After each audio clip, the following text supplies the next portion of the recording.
Salam sejahtera dan salam perpaduan. Anda kini sedang menonton di channel Liputan 360.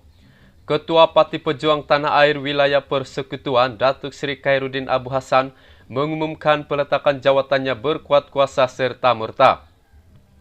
Katanya peletakan jawatan itu selepas hilang keyakinan dengan kepimpinan presidennya Datuk Seri Mukris Mahathir susulan peletakan jawatan bekas pengurusi pejuang Tun Dr. Mahathir Mohamad diterima parti itu 15 Disember lalu.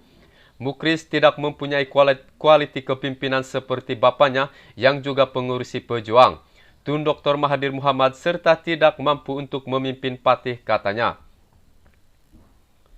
Sabtu lalu, bekas Perdana Menteri Tun Dr. Mahathir Mohamad berundur dari jawatan pengurusi parti itu namun masih kekal sebagai ahli pejuang.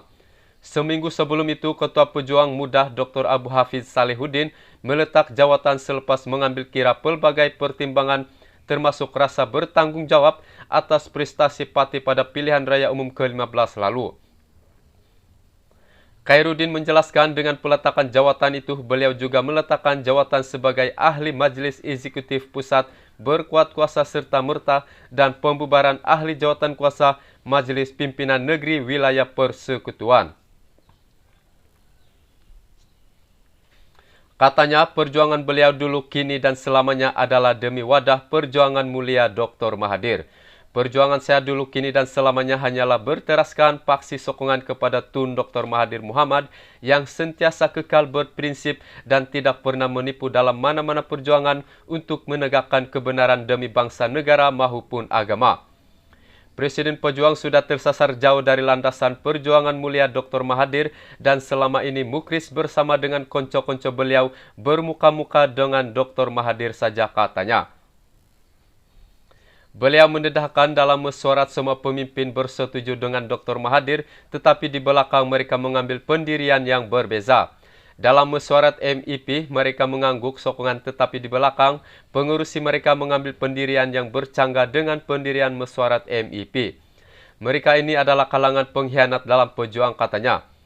Beliau menegaskan sedang menunggu reaksi pemimpin parti itu berhubung dakwaannya dan jika mereka berbohong, beliau akan menceritakan secara terperinci pengkhianatan puak munafik politik itu. Pada masa sama, Khairuddin juga mengumumkan peletakan jawatan sebagai ahli MIP Pusat berkuat kuasa serta-merta dan pembubaran ahli jawatan kuasa Majelis Pimpinan Negeri Wilayah Persekutuan. Beliau menjelaskan keputusan itu dibuat tanpa dipengaruhi mana-mana pihak selepas mesyuarat MPN Wilayah Persekutuan pada 19 Desember lalu. Sementara itu, Timbalan Ketua Pejuang Melaka Sheikh Ihsan Sheikh Saleh menyifatkan tindakan Khairuddin mempertikaikan dan memperlekehkan kewibawaan Presiden sebagai satu kenyataan angku dan sombong.